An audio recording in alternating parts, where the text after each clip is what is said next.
Assyrian Alliance, I'd now like to welcome our final speaker for the day, Mr. Mina Yassa, who is a youth member and member of the Amnesty International organisation. For the first time, Amnesty, we have a speaker here on behalf of Amnesty, and we're very fortunate to have you here today. Thank you.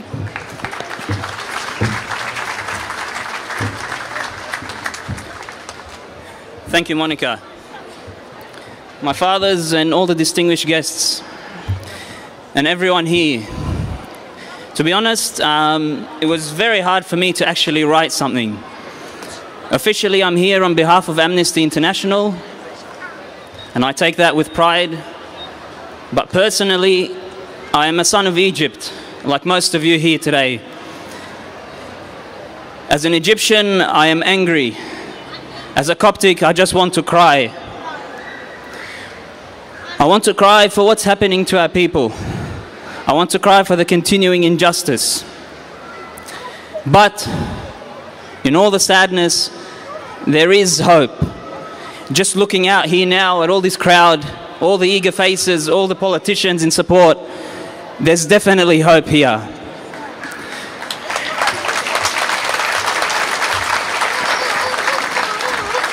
For those who don't know, Amnesty International is a global human rights organization.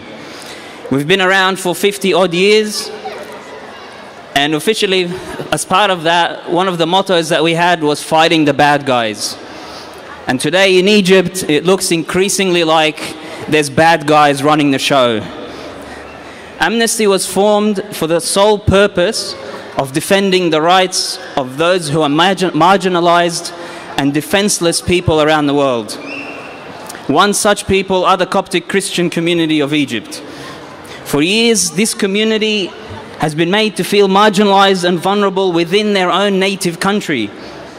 A dictatorial regime systematically discriminated against them to silence their voice. But what were they silencing exactly? What, is it an armed insurrection? Is it a rebellion? They're silencing what calls for equality, safety, peace, the voice for the freedom to contribute to the nation that they loved, alongside their Muslim brothers as equal countrymen and citizens, no more, no less.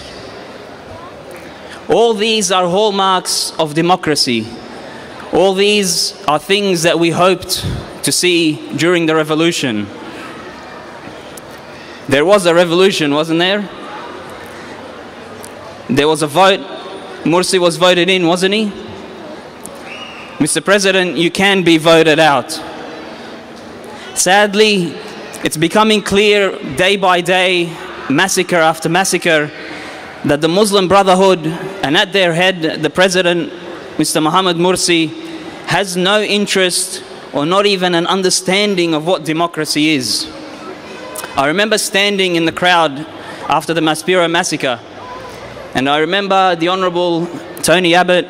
He said the quote that the Honourable Philip Ruddock quoted earlier today: a democracy is judged not by how effectively it implements the will of the majority, but how effectively it protects the rights of its minority. That is the definition of a democracy. Compare this to a quote from Mr. Mohamed Morsi. And he said it with his usual finger pointing, if I may say it. A direct quote: the minority must listen to the majority. Is this not what democracy is? No, Mr. Morsi, this is not what democracy is. Take it from an organization that's been pushing for democracy for 50 years, this is not what democracy is. For the police to do nothing to stop a mob from attacking the largest cathedral in Egypt, a sustained attack, not an attack by, mobs who just come in, attack and run off, sustained for hours on end. And not only to just stand there for the police to stand around, do nothing, but to join by firing tear gas into the cathedral, that is a sustained attack. That is not democracy, Mr. Morsi. We at Amnesty have begun to pay closer attention to what has been going on in Egypt of late. Indeed, the whole world has. State intimidation and violence against minorities, any minorities, or violence against women, we will make sure that the whole world hears about it.